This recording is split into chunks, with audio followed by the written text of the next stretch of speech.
Audio Jungle.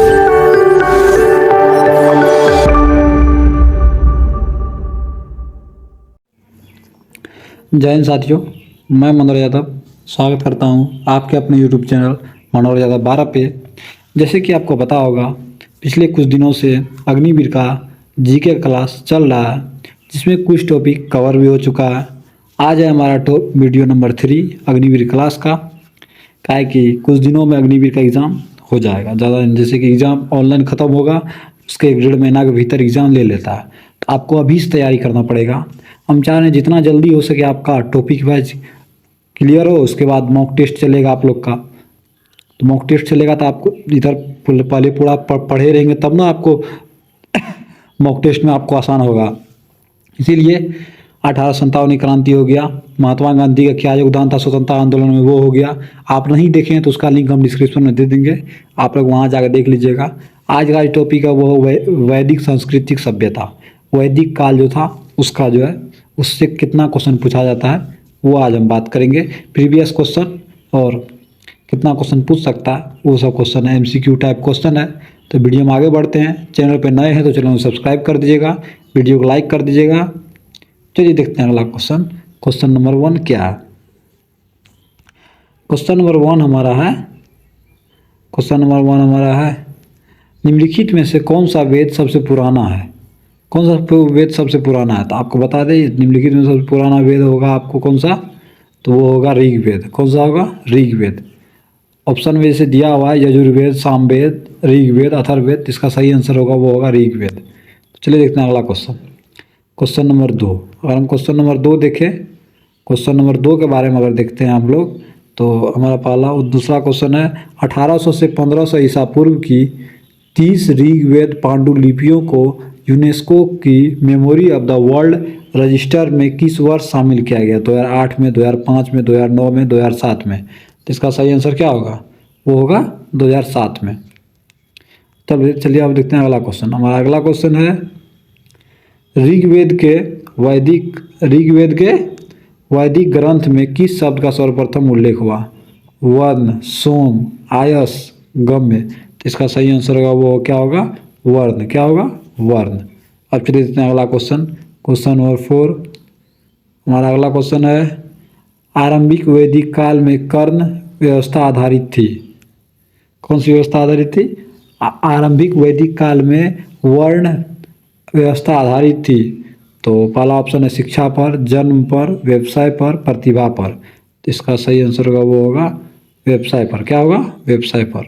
अब चलिए question number 5वां है। क्वेश्चन नंबर 5वां जो है कह रहा है निम्नलिखित नदियों में से किसे वैदिक काल में परुष्णी या इरावती नदी के नाम से जाना जाता था?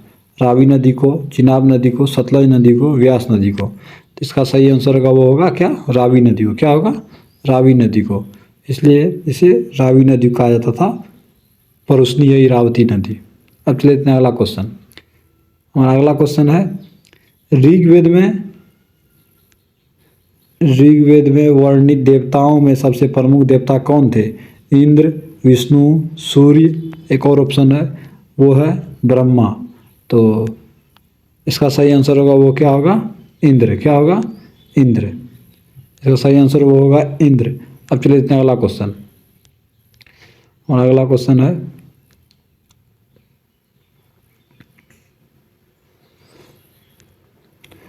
उत्तर वैदिक काल में निम्नलिखित में से किसको आर्य संस्कृति का धूर समझा जाता है? धूर समझा जाता है अंग, मगध, कौशल, विदेह, कुरु, पंचाल, मत्स्य, सुरसेन। तो इसका सही आंसर क्या होगा? वो होगा कौशल, विदेह। क्या होगा? कौशल और विदेह। अब चलिए इतना अगला क्वेश्चन। अगला क्वेश्चन है वैदिक काल में प्रचलित लोकप्रिय शासन प्रणाली कौन सी थी?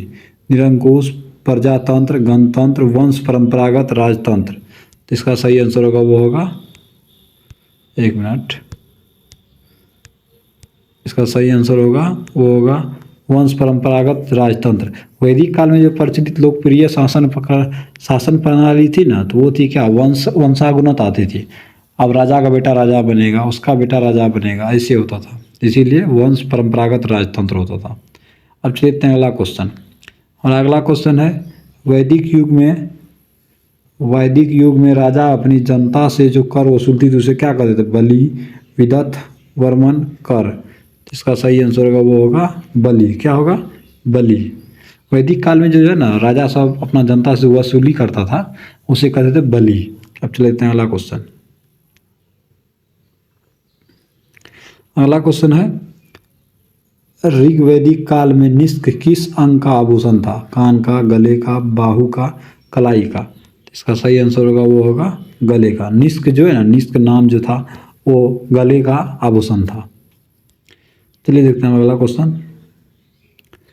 हमारा अगला क्वेश्चन है ऋग्वेद को कितने पुस्तकों या मंडलों में विभाजित किया जाता है? 34 मंडलों में, 10 मंडलों में, 8 मंडलों में, 12 मंडलों में। इसका सही आंसर होगा वो होगा 10 मंडलों में। किसमें? मतलब ऋग्वेद को कितनी पुस्तकों या मंडलों में विभाजित किया है? तो वो 10 मंडलों या पुस्तकों में विभाजित किया गया है। अब चलिए अगला क्वेश्चन। हमारा अगला क्वेश्चन है गोत्र शब्द का उल्लेख सर्वप्रथम हुआ था अथर्ववेद में, ऋग्वेद में, सामवेद में, यजुर्वेद में। तो इसका सही आंसर होगा वो होगा ऋग्वेद में। क्या जी? गोत्र शब्द का जो उल्लेख हुआ था सर्वप्रथम कहाँ, कौन सा वेद में हुआ था? तो ऋग्वेद में हुआ था। किसमें? ऋग्वेद में। ऋग्वेद में हुआ था। चलिए देखते हैं अगला क्वेश्चन।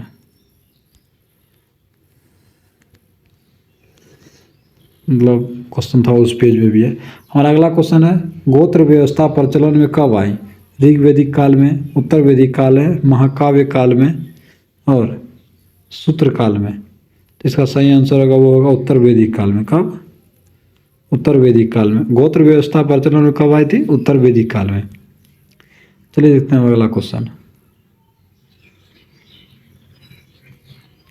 हमारा अगला क्वेश्चन है पुरुष सूक्त किस वेद का एक मंत्र है? सूक्त है अथर्ववेद, यजुर्वेद, ऋग्वेद, सामवेद। इसका सही आंसर होगा वो होगा ऋग्वेद। क्या? पुरुष सूक्त जो है ना किस वेद का एक मंत्र सूक्त है? मंत्र है मतलब सूक्त है, तो होगा ऋग्वेद। अब चलिए इतना अगला क्वेश्चन। हमारा अगला क्वेश्चन है प्रसिद्ध गायत्री मंत्र कहाँ से लिया गया है? यजुर्वेद से, ऋग्वेद से, अथर्ववेद से, सामवेद से। तो इसका सही आंसर होगा वो होगा ऋग्वेद से। प्रसिद्ध गायत्री मंत्र कहाँ से लिया गया है? ऋग्वेद से। 100 क्वेश्चन पूछने का चांस, कई बार ये सब क्वेश्चन पूछा गया है, इसीलिए ये सब क्वेश्चन को बार बार आप लोग देख लीजिएगा। ये सब क्वेश्चन पूछने का बहुत चांस रहता है। अब चलिए देखते हैं अगला क्वेश्चन। हमारा अगला क्वेश्चन है गायत्री मंत्र की रचना किसने की थी? गायत्री मंत्र की रचना किसने की थी? वशिष्ठ, विश्वामित्र, इंद्र, परीक्षित। तो इसका सही आंसर क्या होगा? आप लोग पता भी है आप लोग को, तो कमेंट करके जरूर बताइएगा। इसका सही आंसर होगा विश्वामित्र। क्या होगा? विश्वामित्र। अब चलिए देखते हैं अगला क्वेश्चन।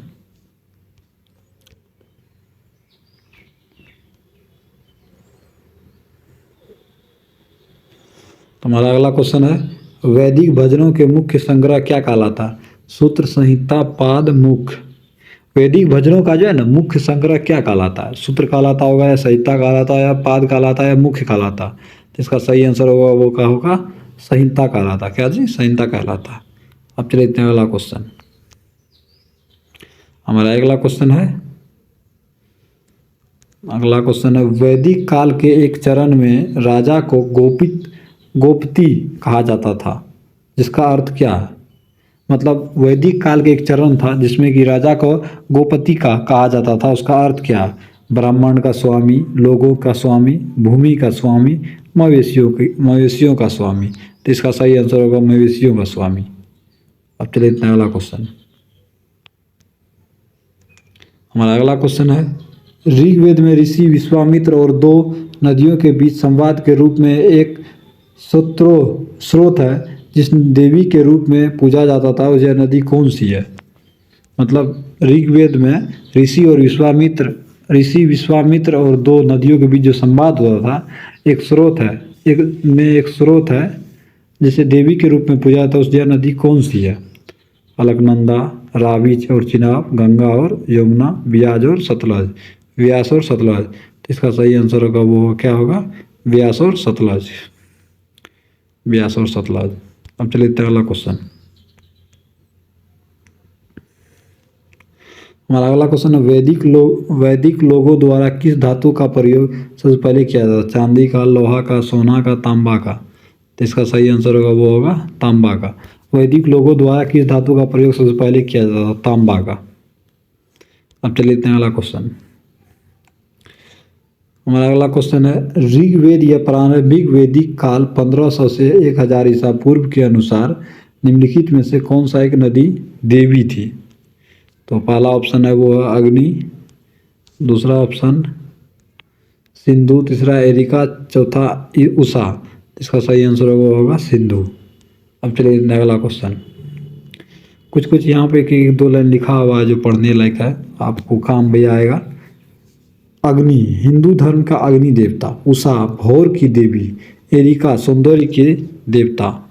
अब चलिए अगला क्वेश्चन। क्वेश्चन नंबर हमारा 22 हो गया है, बहुत जल्द क्वेश्चन खत्म होने वाला है। क्वेश्चन नंबर 22 में देखेंगे वैदिक भजनों या मंत्रों के संग्रह को किस नाम से जाना जाता है? ज्ञाति, बाली, संहिता, विधाता। तो इसका सही आंसर होगा वो होगा संहिता। अब चलिए अगला क्वेश्चन। हमारा अगला क्वेश्चन है, एक मिनट, क्वेश्चन थोड़ा आगे चले गया। हमारा अगला क्वेश्चन है यही, रावी नदी का ऋग्वेदिक नाम क्या है? विस्तिता, सुतुद्री, अस्कनी, पारुसी। तो इसका सही आंसर होगा वो होगा पारुसी। अब चलिए अगला क्वेश्चन। हमारा अगला क्वेश्चन है निम्नलिखित में से कौन सा वेद संगीत से संबंधित है? सामवेद, यजुर्वेद, ऋग्वेद, अथर्ववेद। तो इसका सही आंसर होगा वो होगा सामवेद। क्या होगा? सामवेद। अब चलिए अगला क्वेश्चन। अगर हम अगले क्वेश्चन का बात करेंगे तो हमारा अगला क्वेश्चन है, एक मिनट, अगला क्वेश्चन अथर्ववेद कितने खंडों का एक संग्रह है? 20 खंडों का, 15 खंडों का, 10 खंडों का, 5 खंडों का। तो इसका सही आंसर होगा वो होगा 20 खंडों का। क्या जी? 20 खंडों का। अब चलिए देखते हैं अगला क्वेश्चन।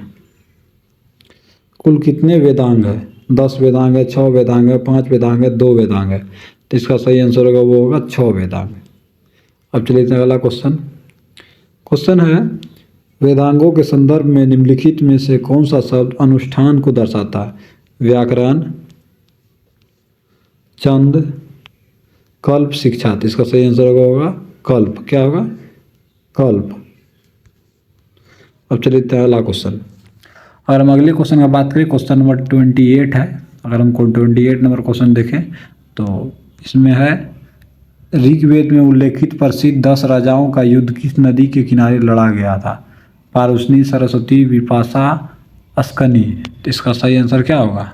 वो होगा अस्कनी। अब चलिए अगला क्वेश्चन 29। अगर हम 29 नंबर क्वेश्चन देखेंगे तो ये क्वेश्चन थोड़ा बड़ा है, पढ़े। किस एक व्यक्ति का वैदिक दृष्टिकोण और समाज के साथ उसका संबंध जीवन के 4 लक्षणों से निर्धारित होता है, निम्नलिखित से कौन इस लक्षण में नहीं है? सिद्धि, अर्थ, मोक्ष, धर्म। तो इसका सही आंसर होगा वो होगा सिद्धि। चलिए देखते हैं 30 नंबर क्वेश्चन। अगर हम 30 नंबर क्वेश्चन देखेंगे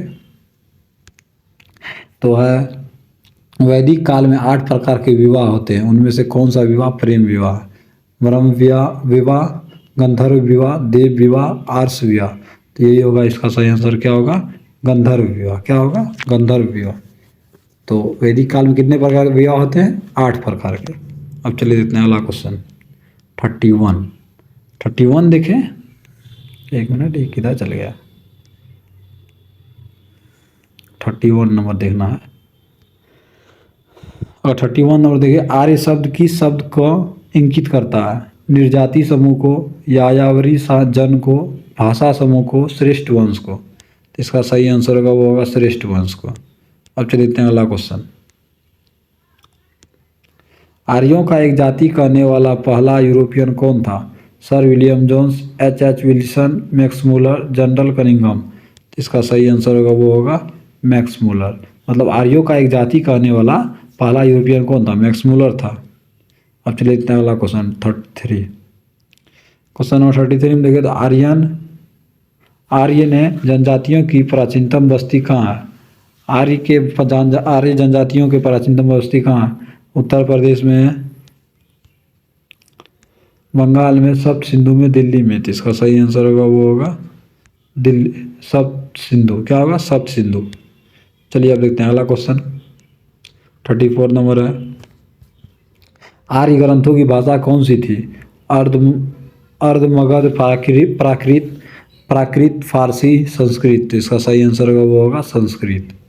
मतलब आर्य ग्रंथों का जो भाषा है वो था संस्कृत। अब चलिए देखते हैं अगला क्वेश्चन। हमारा क्वेश्चन है, पुराणों के अनुसार भगवान विष्णु ने पृथ्वी को बचाने के लिए किसका रूप धारण किया था जो पानी में डूब गया था? एक शेर, एक बाघ, एक वराह, एक हाथी। तो इसका सही आंसर होगा वो एक वराह। अब देखते हैं क्वेश्चन नंबर 36। क्या जी? 36, राज्याभिषेक समारोह का विवरण निम्नलिखित में से किसमें किया गया था? केनोपनिषद में, विष्णु पुराण में, ऐतरेय ब्राह्मण, अथर्ववेद। तो इसका सही आंसर होगा वो होगा ऐतरेय ब्राह्मण। अब देखते हैं क्वेश्चन नंबर 37। अगर हम 37 नंबर देखें, थोड़ा ये कुछ बड़ा दिख रहा है इसीलिए इसको छोड़ रहे हैं। 38, हाँ 39 ठीक है। उसका क्वेश्चन थोड़ा बड़ा है, उतना बड़ा क्वेश्चन नहीं आता है। निम्नलिखित में से कौन सा ग्रंथ कश्मीर के राजाओं के बारे में एक विस्तृत विवरण देता? राजतरंगी, दीपवंश, वन्य पिटक।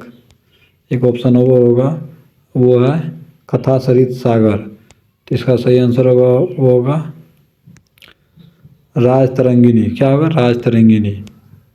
अब चले जाते हैं क्वेश्चन नंबर 40। कौटिल्य ने संस्कृत में शासन कला, आर्थिक नीति तथा सैन्य रणनीति पर आधारित कौन सा एक प्राचीन भारतीय ग्रंथ लिखा? ऋग्वेद, पुराण, चरक संहिता, अर्थशास्त्र। इसका आंसर होगा वो होगा अर्थशास्त्र। कौटिल्य ने, कौटिल्य जैसे ना, कौटिल्य जिसको कौटिल्य कहते हैं, जनक कहते हैं, उन्होंने संस्कृत में शासन कला, आर्थिक नीति तथा सैन्य रणनीति पर आधारित कौन सा एक प्राचीन भारतीय ग्रंथ लिखा था? तो वो था अर्थशास्त्र। अब चले जाते हैं क्वेश्चन नंबर 41। बहुत जल्द आप लोग का आज का क्लास खत्म होने वाला है। चलिए देखते हैं। रामायण के अनुसार किन का दूसरा नाम रत्नाकर था? विश्वामित्र, गौतम, दुर्वासा, वाल्मीकि। तो इसका सही आंसर होगा वाल्मीकि। अब चलिए देखते हैं अगला क्वेश्चन। अगर अगला क्वेश्चन का बात करें तो हमारा क्वेश्चन है, राजकीय प्रतीक पर शब्द सत्यमेव जयते किस उपनिषद से लिया गया? कथा, प्रश्न, केन, मुंडक। तो होगा मुंडको उपनिषद।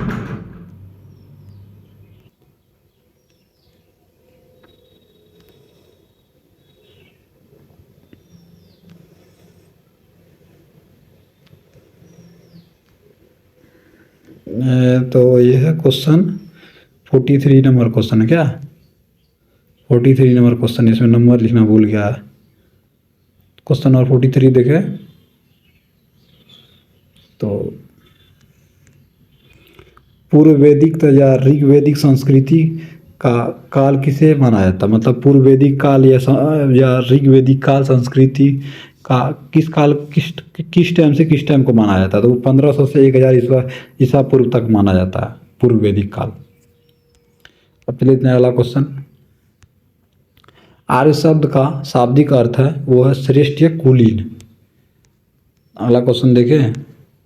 इनमें से किस फसल का ज्ञान वैदिक काल के लोगों को नहीं था? जौ, गेहूं, चावल, तंबाकू। तंबाकू का ज्ञान उन सबको नहीं था।